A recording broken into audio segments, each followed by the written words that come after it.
So I'm on the way to a big DIY store. It's the brand is called BricoDepot. It's I think it's the biggest one here in France. Dans les allées de BricoDepot, je me perds, un paradis du bricolage où tout est offert. Mais quand j'entre, c'est l'ambiance morose. Les employés bougon, même pas une chose. BricoDepot, royaume du DIY, mais l'accueil chaleureux, c'est pas garanti. Si seulement ils souriaient au moins un peu, mon expérience serait beaucoup mieux. Je cherche des outils, des clous, du bois, mais leur regard c'est comme s'ils étaient en croix. Besoin d'aide, je demande poli souriant, mais leur réponse est presque insultant. BricoDepot temple la créativité, mais côté service c'est l'austérité. Si seulement ils prenaient le temps d'accueillir les clients, ça serait charmant. Dans ce monde de scie et de marteau, l'accueil client c'est comme un fardeau. Peut-être qu'ils sont débordés, trop stressés, ou simplement qu'ils ont oublié d'être aimables. Pourtant, je reviens pour les outils de qualité. À BricoDepot, le choix est varié, mais imaginez si les employés souriaient. Quel bonheur ce serait, je vous le dis. BricoDepot avec des rayons si vastes, mais l'accueil client c'est pas toujours contrasté. Si seulement un sourire c'était la norme, mon shopping serait une réforme.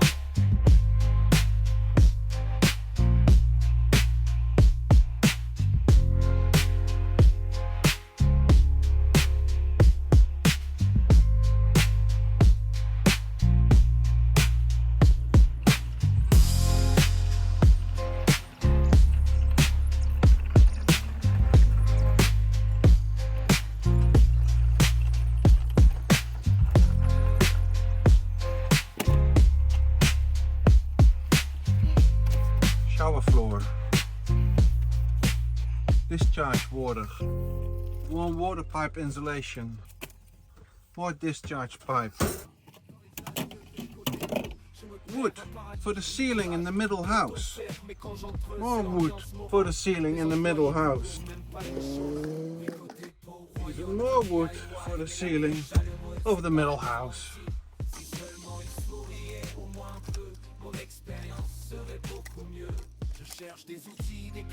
A new tool bag filled with Electra. Fresh water hose conduit. New work light. Don't know what that is. Expanding foam. Conduit for the hot water line. More Electra boxes.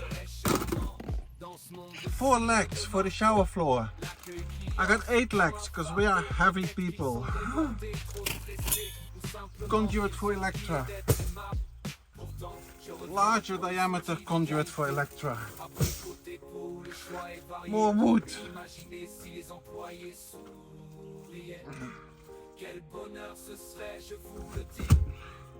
Even more wood.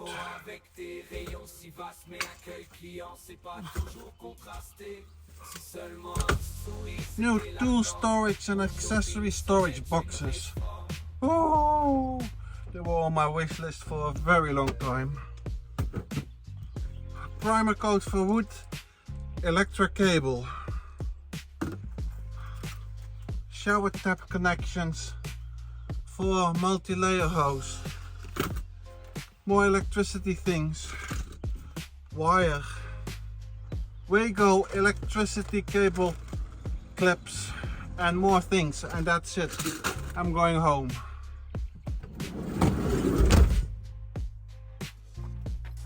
Oh, raining again. I got questions from 3 people asking me about the insulation of the big house, first floor, what is going to be our kitchen and living. I'm going to tell you about insulation. I explained it a little bit in the comments, but not in depth, because I was going to do that now. Oh, so nice and tidy. Oh, that's for the first time I'm here that is nice and tidy. It's a shock, an absolute shock. Anyway, the ceiling It is not insulated. It is just a wooden ceiling with a wooden plank roof. With on top of the wooden planks just the slats, really, the roof tiles, I must say. So that's better on the tripod now. Yeah, let me turn on the light. And that's basically what it is. What's going to happen if we make this warm in the winter? Then hot air rises and wants to escape, right? Well, wants to escape. It will escape if there is an opening in the roof, or it will heat up the roof and then the heat will escape to the outside. But two things. First of all, last winter this house did not get colder than 5 degrees, and I believe this was at a -7 degrees Celsius outside. -5, it was 5 degrees in the house while not heated. So that's just stored energy, that's just stored temperature in these foot thick walls of the house. That's one thing. The second thing is, it is not that large. You might think that it's larger than it really is, because it just comes across on the screen a little bit different than how it really is.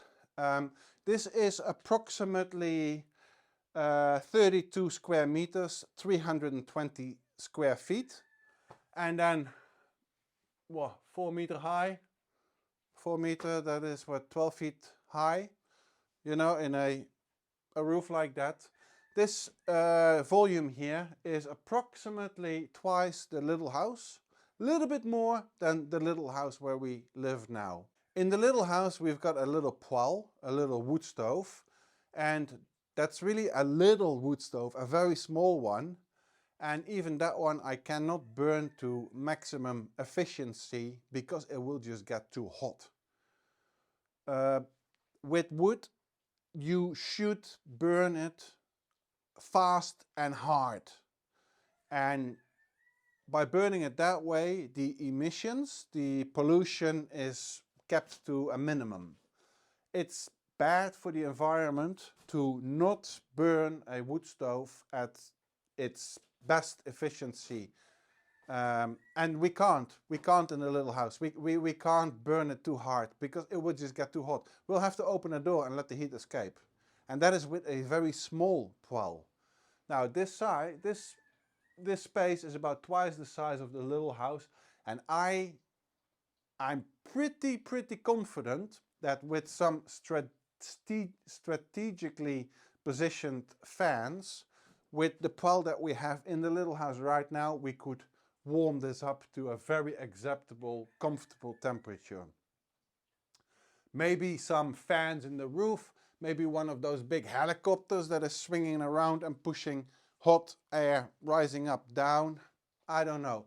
But I'm very confident that even with the little poêle we have now in the little house, we can heat up this place very nicely. And then there's another reason why I haven't installed insulation, and that is because we are not planning to be here the whole winter. Last winter was my very first winter, full winter, in 20 years time. I have lived most of my adult life in Southeast Asia, in the tropics, and the later years that I've lived in Europe, I have been away for the winter in the tropics, either for work or for pleasure. This was the very first winter I have been through since 20 years, and I don't like it. I really don't care for it. I'm not going to do that again. 2 weeks of winter with snow, going skiing, having the hot chocolate, great. But not more than that. I'm not going to do a whole winter here. It's not healthy for me, winters. The lack of sunlight is not healthy for in here, and the lack of heat is not good for my back and my shoulders and my muscles. I just don't feel good in cold weather. It's just not for me. So we're not going to be here much during the winter. That's a reason, and another reason is just because we like the look of the roof. And we don't want to change that. If we were going to insulate it, this would just become a prefab, new build, modern house, right? And the whole idea is that it is not. If we wanted to have a clean, square, well finished house, we would have bought a newer house, of course. We would have a lot less work. No, we like to see this. And living in an old house is a lifestyle. You gotta choose that. And if you're not up for that, then you shouldn't be doing it. Plus, you can't make these houses, 300-year-old houses, you can't make them as efficient as new houses are. Forget about it. It's just a waste of time and a waste of money.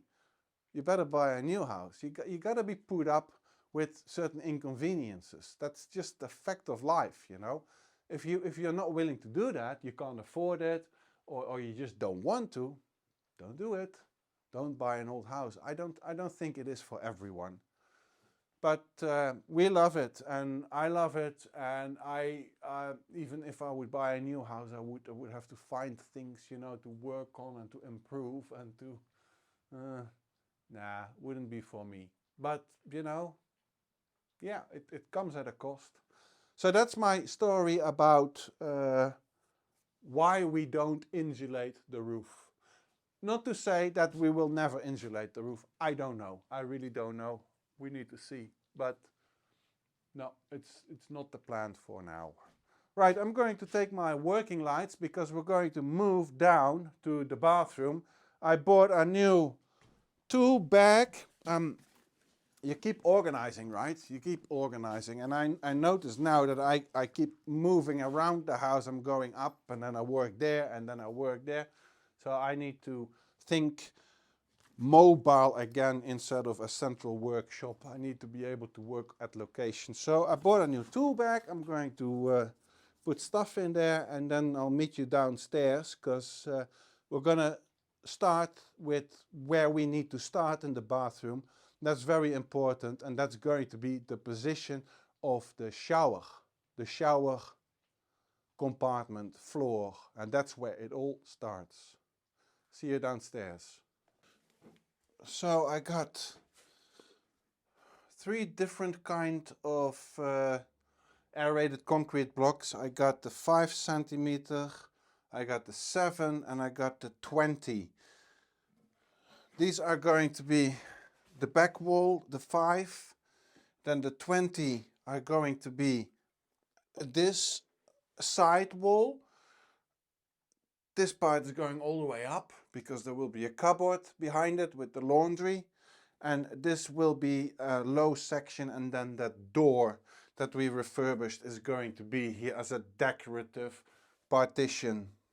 So I have now got to do the most important job that there is to do right now, and that is to determine where the shower will be, where the shower will exactly be sitting, because not only the position of the shower, also the height of the shower is super important right now. We choose not to have a step up and in shower cubicle, but we choose to have a raised bathroom floor, and then in the bathroom everything is at the same level. So the height of the shower floor, the shower cubicle floor, is going to determine the height of the bathroom floor. The height of the shower cubicle floor is determined by the space underneath it needs for the drain, and the height of the bathroom floor will determine where taps are going to sit, at which height. So everything starts here in this corner with my shower cubicle floor. So enough talking. I'm going to unpack the shower floor that we bought and see how it will sit here. So this size was just like a middle of the road size, not the smallest, not the largest. And this is a kind of foam. It's Q-board, It's foam with a fiberglass backing and topping. That's the drain. I assume this is the bottom and this is the top, and this is really made to be tiled on to. Don't know whether you can actually see that on camera. It's a little concave, which obviously helps the water in the direction of the drain. I mean, I could put it on a slant, on a slope, but then it might collect in the corner water and might be standing there. That's also not good. Now let's see how that drain is going to fit, because that's basically going to determine how high the floor must be from our concrete floor, and that determines how high the whole bathroom is going to be.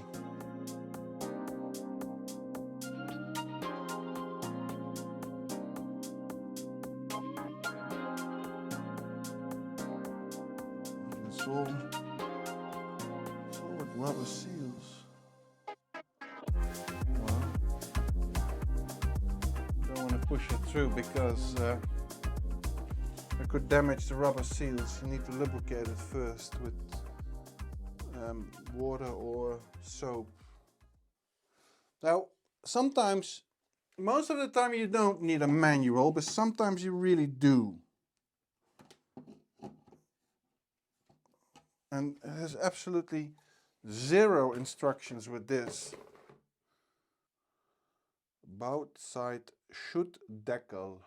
Boutzeit Schuttdeckel, yeah.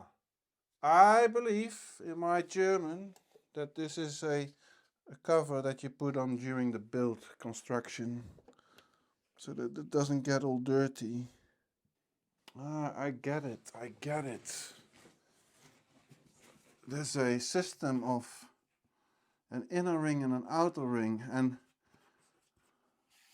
it's just clamped by the rubber. I have to push this in, and then it's just held on by the tension of the rubber seals. That's interesting. I have to lubricate the rubbers first. It's just better. And then push this in, and then basically the height is just this, 50 mil or so. The space it needs from bottom of the shower floor to the surface of the concrete floor below. Should I put it in? I should put it in. I get some dish soap or something and lubricate the thing. Get it together, and then I'll put the legs under and see where it sits. So just got the old KY jelly out, and I'm lubricating both the female and the male part, and then I'm pretty confident I can just slide this all in.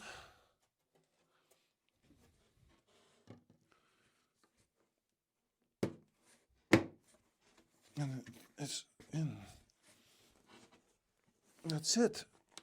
And then this one I gotta cut to size, because now it's just way too deep.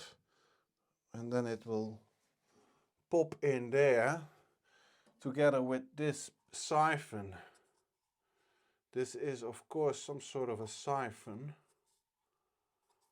that sits in there. Oh, this is a good system. Bloody hell. This is a really, really good system, you know. I tell you why. This is a really good system. This is the part that you can't reach anymore. When it's in between the floors, under the floor, when there's no access hatch to it. That's the part you can't reach anymore. What do people do? Hair and stuff gets clogged in the drain, and then they take out this bottle of declogging solution, they pour it in, and then eventually everything corrodes, and the PVC corrodes, and the seals corrode, and everything starts leaking, and then it leaks into a cavity where you have no access to, and it leaks in there until your floor is saturated and water comes down from your bathroom into your living room through a wall or something. Oh, all of a sudden we have a leak. We don't know where it's coming from. Well, just hack out the surroundings of your bathtub or your shower cabin. It's probably under there. It's probably a pool in there. There's frogs living in there and all kinds of stuff. But in this case, and I was going to make an access hatch. Don't get me wrong, I was going to do that.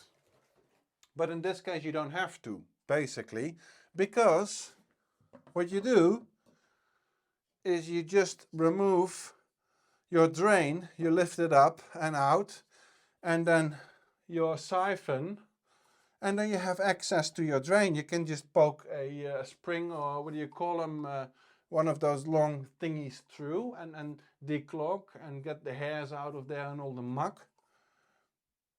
So that's fantastic. That's really, really good. I like that. The only doubt I have is that this thingy is sitting there, is being held in place by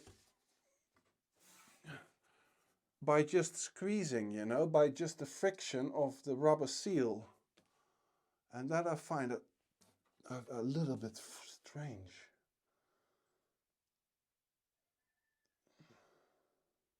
I am going to make an access hatch. I am. I hate it when there's technical parts that you can't reach for maintenance or repairs, and you have to really do some damage in order to get to the part that you need to replace. That's just real bad engineering. It's just real bad design. And I'm going to make access through this wall underneath the floor. You're going to have to pull the laundry out and then take a hatch off, and then underneath, and you can reach in. It's not going to be easy, but it's going to be possible. So yeah, I mean, I bought 8 feet instead of 4 because Nadia and I like to take showers together, you know. She says it's not to control me or to check whether I've done a good job, but she says it's because she loves me and I trust her. So, but yeah, I mean, Nadia and I together, that's quite a weight. So I rather have 8 feet under there. I don't want to go in my shower be thinking, oh, let's be careful. I hope that it holds. I hope that it doesn't go wrong. I like to shower with confidence, you know. How the hell does this work?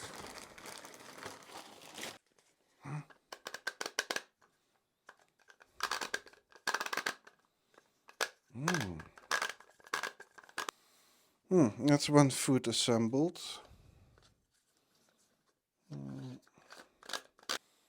Now this is just positioned by feeling, because what you want is, of course, you want to have the support divided over the surface, right, over the shower floor, and the shower floor is going to get support where it meets the walls, because these joints between the wall and the floor are going to be reinforced with glass fiber matting embedded in the glue render. So there's going to be support on these edges, and then the support under the floor needs to be divided, right? So I want to have basically the same distance between the walls and the feet as in between the feet.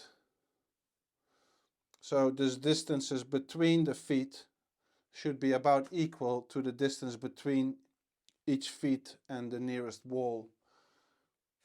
And that's roughly about this. And now I'm going to position the the shower floor, and see if that drain is still accessible if I leave an opening here.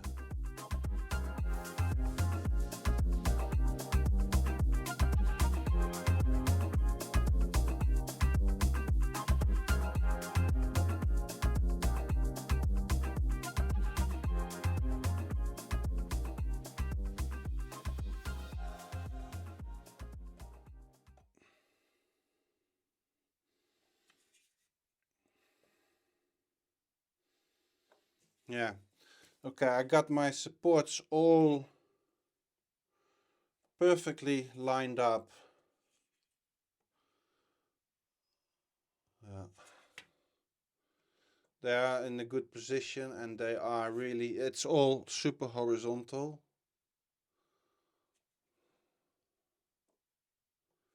So, and this is key that this stays like this.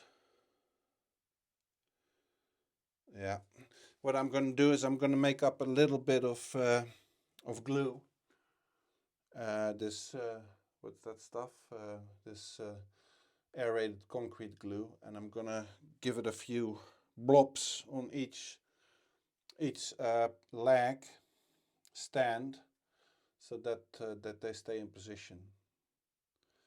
I mean, they will stay in position once the build is done, but during the build, you know, a lot could go wrong. So I just wanna secure them in position.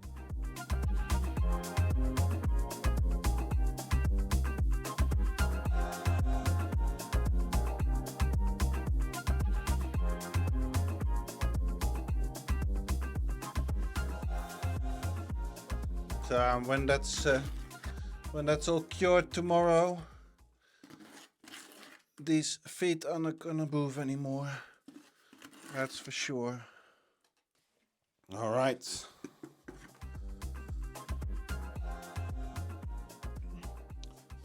So I've set these two bricks in place, and they can also stand unassisted.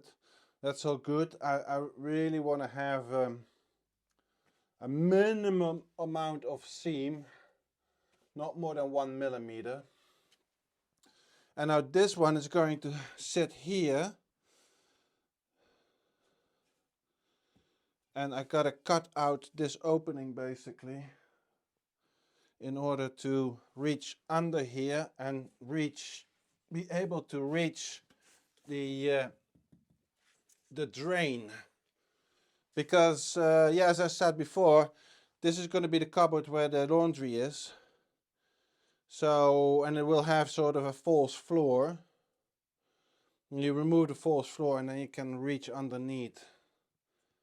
Yeah, and so I gotta cut this bit out.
This partition will be done by the door, and the door is going to be sitting here. So I gotta build the wall up too. I made a mark there. Right.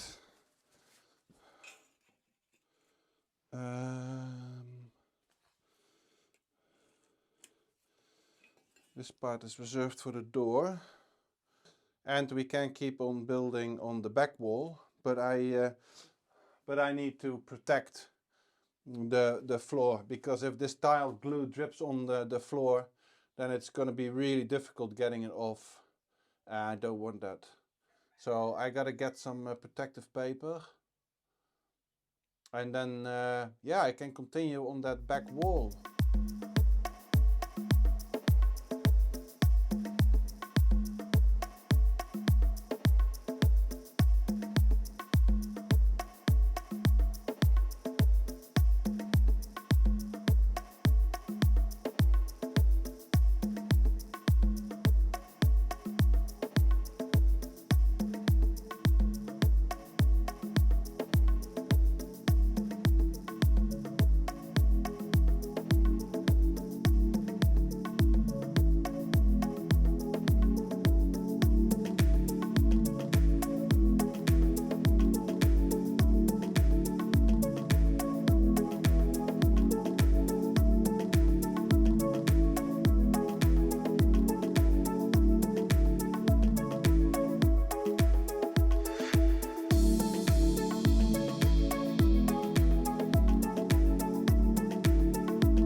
So, and this will be a recess in the wall.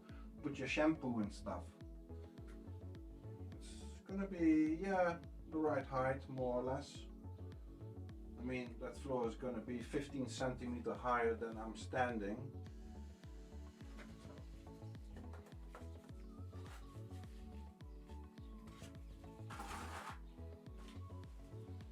Gonna be the back.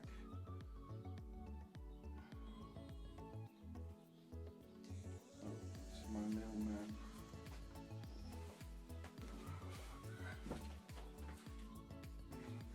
Piece.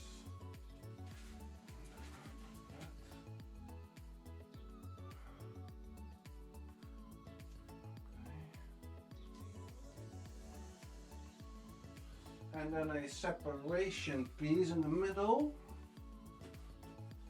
That's not only a separation piece, it's also to indicate where Nadia's stuff is and where my stuff is. So actually I should put the separation piece here, because that's where my toothbrush goes.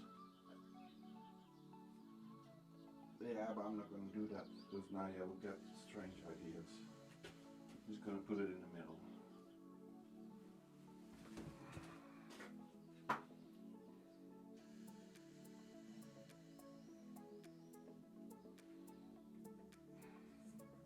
Perfect. Okay, I am going to leave this now. I want this all to rest and the glue to cure a little bit. Yeah, maybe I will continue with this tomorrow. It's all the glue, it's looking what Nadia would call a dog's breakfast. Yeah, it's going to be a lot of sanding later on.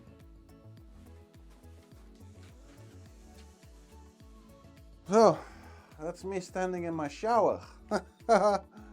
Wow, this is interesting. I should take a picture of what I'm seeing right now, because within no time this is going to be a real bathroom, and I'm going to be showering here once every 2 weeks, you know. So it's going to be totally different then. Pretty happy, pretty stoked. This is the easy bit. The stones, the masonry work, plumbing. Plumbing is going to be more complicated, and electra as well, I think. But we'll cross that bridge when we get there. Hey, big shout out to Max. I hear from your husband that you're my #1 fan. Thank you for watching. Thank you for being such a loyal follower. And big massive thanks to the people below here. Without you, I couldn't be doing this, and I wouldn't be doing this most likely.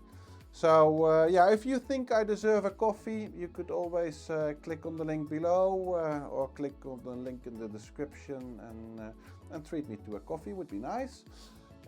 Feel free to share these videos if you think someone else could benefit from them in a practical way or just as entertainment value. Tomorrow I'm going to most likely finish the build of the shower, the cubicle, so to speak, the rough shape, and then I need to tidy it up a bit. And then after that I am going to shape it. It's now all square, all lines are straight, all corners are sharp. It's going to be shaped, molded into a bit more of an organic form. Not too wild, but a bit more organic than just a square shower. That doesn't fit in this house. Yeah, and that will be quite cool. It will be very dusty, but it will be really creative in a way. So yeah, well, that's going to be over the next couple of days, and then I gotta seriously start looking into the plumbing.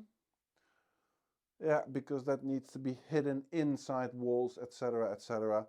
And we'll just take it from there. But I feel that the coming weeks is going to be pretty exciting because things are going quickly now, and every day is a big difference. Yeah, that's the benefit of having a small house, you know, small bathroom. You make progress quickly. Anyway, see you in a couple of days. Bye now.